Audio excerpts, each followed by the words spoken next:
সম্মানিত ভিউয়ার্স, আমরা চলে এসেছি আজকে দোকানে চাঁদপুরিশার উরুস শরীফে। চাঁদপুরিশার আজকে ছোট উরুস হিসেবে খ্যাত কাতি মাসের 22 তারিখে যে উরুসটা হয় সেই উরুসে চলে আসলাম।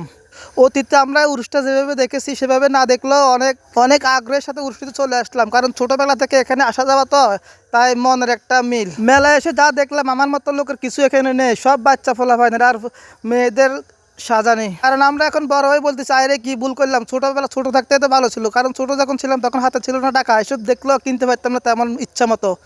যেমন আমার বাতিজা সৈকত, সে ক্লাস 6-এ পড়ে, সে এখনো পর্যন্ত বেলুনের জন্য রাগ করে সে মেলা থেকে 2বার দায়পথ দিছিল। অবশ্য আর কি করবো, মেলা থেকে আমরা বুট বাদাম চানাচুর বিস্কুট অনেক কিছু কিনে নিয়ে আসলাম। একসাথে বসে মনের আনন্দে ফুচকা খাইলাম। আসলে অন্যদিন ফুচকা খাইলে যে একটা মজা পাই, আজকে উরুসের ফুচকা খাই সে একটা আনন্দ পাই নাই, সেরকম মজাও পাই নাই। অবশেষে বাতিজা রাফির জন্য একটা টুপি পছন্দ করলাম।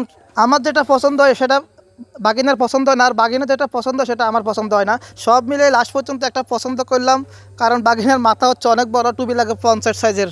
লাস্ট পর্যন্ত অবশেষে বাগিনার যখন টুপি পছন্দ হয়েছে এবং চয়েস হচ্ছে, আমরা দাম করে টুপিটা নিয়ে ফেললাম।